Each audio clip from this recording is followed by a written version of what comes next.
You are watching 2 p.m. Bulletin.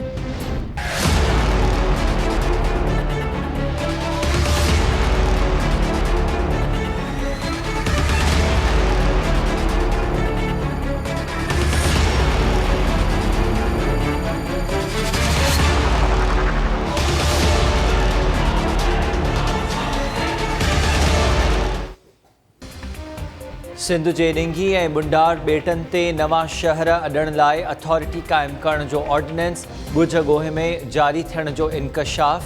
वफ़ाक़ी सरकार सिंध जे एतिराज़नि खे नज़रअंदाज़ करे छॾियो।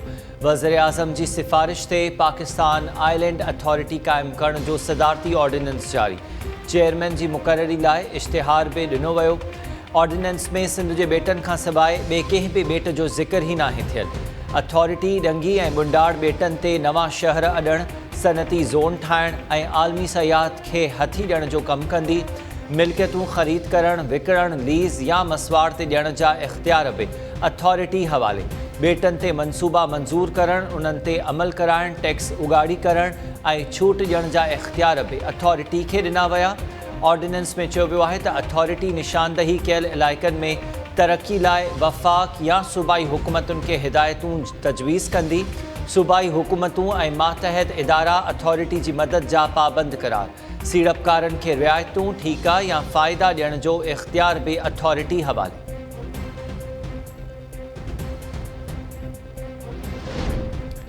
सिंध जे ॿेटनि ते नवां शहर अॾण लाइ क़ाइमु थियल अथॉरिटी जा फ़ैसिला अदालतुनि में चैलेंज न थी सघंदा।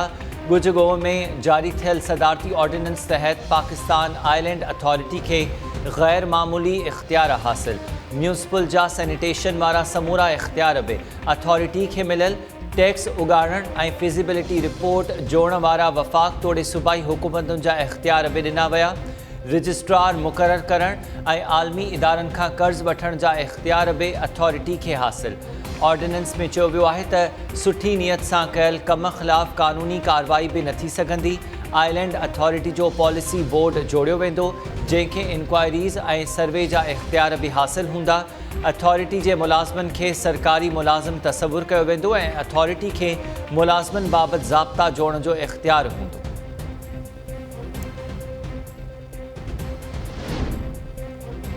आइन मौजूब ॿेट वफ़ाक़ न पर ख़ालिस सूबनि जी मिल्कियत आहिनि। वफ़ाक़ खे ॿेटनि ते तरक़ी जे नाले ते अथॉरिटी ठाहिण जो को बि इख़्तियार नाहे। सानिया वंदन पाकिस्तान आइलैंड अथॉरिटी जो क़याम सिंध ऐं बलूचिस्तान जे ॿेटनि ते कब्ज़े जी साज़िश करार ॾेई छॾियो। नामियारे क़ानूनदान यूसुफ लग़ारी, नसीर मेमण ऐं शबीर शर अथॉरिटी जे क़याम ते रद्द अमल ज़ाहिर कंदे चयो आहे त सिंध सरकार मुआहिदो करे सूबे जा ॿेट विकिणी छॾिया। सॼो साहिली इलाइक़ो वफ़ाक़ हवाले कयो वियो आहे। PTI सरकार सिंध जे वसीलनि खे गिड़काइणु घुरे थी। 1 यूनिट जियां वसीला फबाया पिया वञनि। सानिया वंदन तरफ़ां ॿेटनि वारो ऑर्डिनेंस 1 यूनिट जियां ख़ौफ़नाक करार।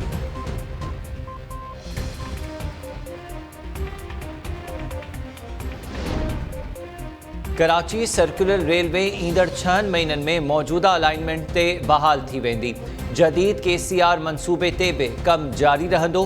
कराची सर्कुलर रेलवे ते वफ़ाक़ ऐं सिंध हुकूमत जे गॾियल इजलास दौरान चयो वियो आहे त रेलवे खातो KCR जी मास्टर प्लानिंग ते कमु करे रहियो आहे। KCR मंसूबो 3 मरहलनि ते ॿधलु आहे। पहिरें मरहले में single link track, ruling stock ऐं ओवर ऑपरेशन ते कमु कयो वेंदो। ॿिए मरहले में ट्रैक खे डबल कयो वेंदो, सिग्नल लॻाया वेंदा, फेंसिंग थींदी, 7 फ्लाई ओवर्स तोड़े अंडरपासिस ठाहिया वेंदा। टे मरहले में जदीद अर्बन रेल बेस्ड मास ट्रांज़िट सिस्टम ठाहियो वेंदो। वॾे वज़ीर मुराद अली शाह जो चवणु आहे त सिंध सरकार KCR शुरू करण लाइ रेलवे इख़्तियारनि सां मुकमल सहकार कंदी। इजलास में वफ़ाक़ी वज़ीर Asad Umar, planning and development ऐं सेक्रेटरी रेलवे सूदो ॿियनि अमलदारनि शिरकत कई। Chief secretary Sindh Mumtaz Ali Shah, AG Sindh, administrator Karachi, commissioner Karachi, transport ऐं नाड़े खाते जा सेक्रेटरीज़ बि इजलास में मौजूदु हुआ।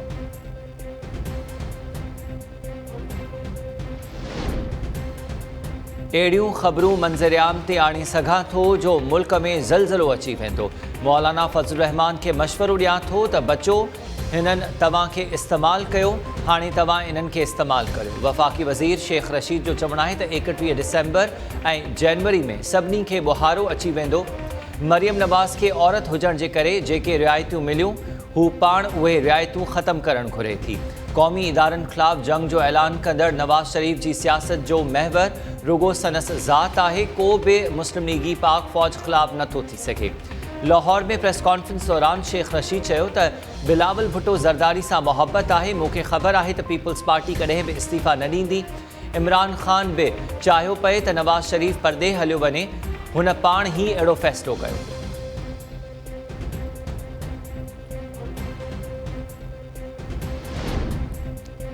नवाज़ शरीफ़ खां कारोबार ते सवाल थियनि त फ़ौज ते सवाल उथारिया वेंदा आहिनि। नवाज़ लीग साज़िशी जमायत बणिजी वई आहे। वज़ीर आज़म जे ख़ुसूसी मुआविन जी नवाज़ लीग ते छिती तनक़ीद। शहबाज़ गिल जो चवणु आहे त भाइटवी मरियम नवाज़ चाचे शहबाज़ शरीफ़ जी सियासत खे पासीरो करे छॾियो। नवाज़ शरीफ़ जे टकराव वारे बयानीअ लीगी कारकुननि खे ॿुॾतर में मुब्तला करे छॾियो आहे। नवाज़ शरीफ़ जंहिं टोले सां मुलाक़ातूं कंदो हो उहो भारतीय इस्टेब्लिशमेंट लाइ कमु कंदो आहे। नवाज़ शरीफ़ जे सियासी तक़रीरुनि ते को बि एतिराज़ न आहे। 10 महीननि खां पोइ ख़बर पवंदी त अहिड़ियुनि तक़रीरुनि सां कहिड़ो नुक़सानु पहुतो। लाहौर में प्रेस कॉन्फ्रेंस कंदे शहबाज़ गिल चयो त नवाज़ शरीफ़ भारतीय वापारियुनि सां मिलंदो आहे। जिंदाल बिना वीज़ा जे पाकिस्तान अची मरी में नवाज़ शरीफ़ सां मुलाक़ात कई। छा नरेंद्र मोदी पाकिस्तानी बिज़नेसमैन सां ईअं मुलाक़ातूं करे सघे थो?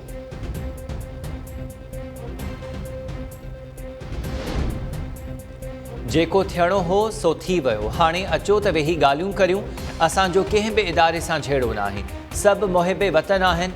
नवाज़ लीग MNA राणा सनावला जो चवणु आहे त 150 अरब रुपयनि जी फुलुट कंदड़ जहांगीर तरीन लंडन में वेठो आहे। दवाउनि में अरबें रुपया कमाईंदड़ ज़फ़र मिर्ज़ा बि परदे हलियो वियो। छा वज़ीर आज़म खे इहो सभु कुझु नज़र नथो अचे? कठपुतली हुकूमत आॾो कॾहिं बि न झुकंदासीं। अहिड़ी हुकूमत कॾहिं बि मज़बूत नाहे थींदी। वज़ीर आज़म इस्तीफ़ा ॾे ऐं मुल्क में शफ़ाफ़ चूंडूं करायूं वञनि। PTI पंहिंजा 23 अकाउंट साम्हूं आणे ऐं ऑडिट कराए त सभु ख़बर पइजी वेंदी। ये मुझे मार रहे हैं। आप ठीक है कर ले मेरे बहन को बदतमीजी की है। तुमने मेरी बेटी के साथ बदतमीजी की है। भगाओ इसके साथ।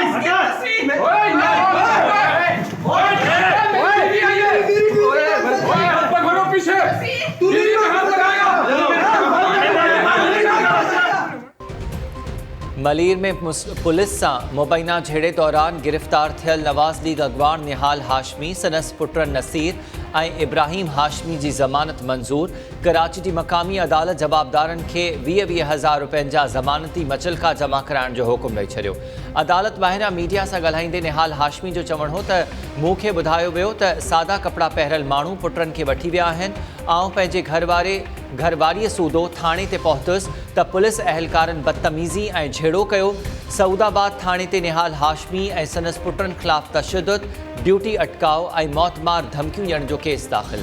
पुलिस मौक़िफ़ इख़्तियार कयो आहे त निहाल हाशमी जे पुट जो कंहिं सां झेड़ो हली रहियो हो। पुलिस धुरियुनि खां झेड़े जो कारण पुछियो त निहाल हाशमी जे पुटनि अहलकारनि सां झेड़ो शुरू करे ॾिनो। सिंध बार काउंसिल ऐं कराची बार एसोसिएशन तरफ़ां निहाल हाशमी जे कुटुंब सां पुलिस जी मुबैना ज़्यादती जी मज़म्मत, अदालती कार्रवाइनि जे बाइकॉट जो ऐलान।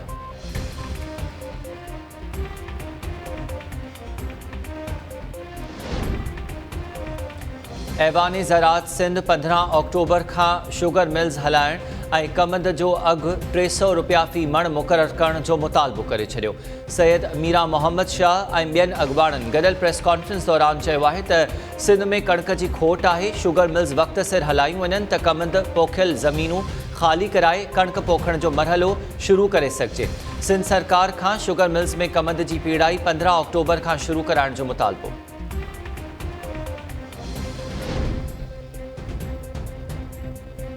लाड़काणो में सेहत खाते जी सूबाई वज़ीर अज़रा फज़ल पेचुओ जी सदारत हेठि इजलास दौरान चांडका अस्पताल में तकरार ऐं ॿियनि अस्पतालुनि जी हालत जो जाइज़ो। सूबाई वज़ीर तरफ़ां जैकाबाद में ARV वैक्सीन न मुहैया थियण ते IHC ऐं PPHI मथां कावड़ जो इज़हार। इजलास दौरान अज़रा फज़ल पेचुओ खे चांडका अस्पताल जे MS ऐं अमले विच में तकरार बाबति तफ़सीली ब्रीफिंग ॾिनी वई। सूबाई वज़ीर अज़रा फज़ल पेचुओ जो चवणु आहे त चांडका अस्पताल मां दवाउनि जी चोरी वारे मामले जी जांच मुकमल थियण बाद ज़िम्मेवारनि ख़िलाफ़ कार्रवाई कई वेंदी। DC ऐं कमिश्नर लाड़काणो ॻाल्हियुनि ज़रिए चाणका अस्पताल जे MS ऐं पैरामेडिकल स्टाफ विच में तकरार हल कंदा। लाड़काणो में मीडिया सां ॻाल्हाईंदे सिहत खाते जी सूबाई वज़ीर जो चवणु हो त कोरोना अञा ख़तमु न थियो आहे, सभिनी खे एहतियात करणो पवंदो।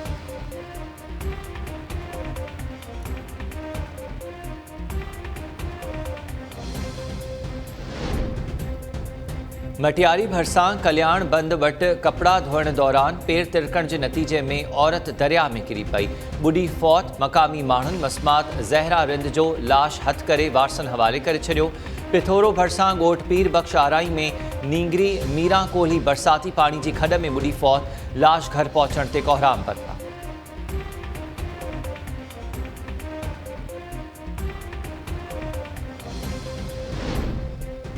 मीरपुर ख़ास वेझो पिथोरो रोड ते कोच ऐं रिक्शा विच में टक्कर जे नतीजे में हिकु ॼणो फौत, हिकु ज़ख़्मी। पक्का चांग भरिसां कार ऐं डाटसन में टक्कर, कची पुल वासी नौजवान फौत थी वियो। मलीर भरिसां क़ौमी शाहराह ते ॿिनि ट्रॉलरनि में टक्कर जे नतीजे में नौजवान मुक़द्दर अली फौत, लाश जिना अस्पताल मुंतक़िल।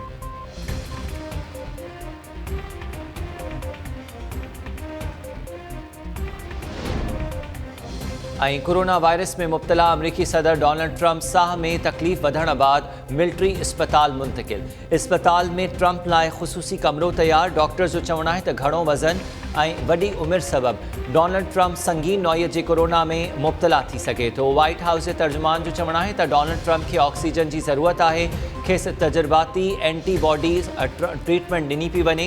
अमरीकी सदर डोनाल्ड ट्रंप जो चवणु आहे त आउं ऐं मुंहिंजी घरवारी मिलानिया ठीकु आहिनि। जल्द सेहतयाबी लाइ दुआ कंदड़नि जा थोरा पिया मञूं। चीन, मैक्सिको, उत्तर कोरिया ऐं कैनेडा जी हुकूमतुनि तरफ़ां डोनाल्ड ट्रंप जी जल्द सेहतयाबी लाइ दुआ।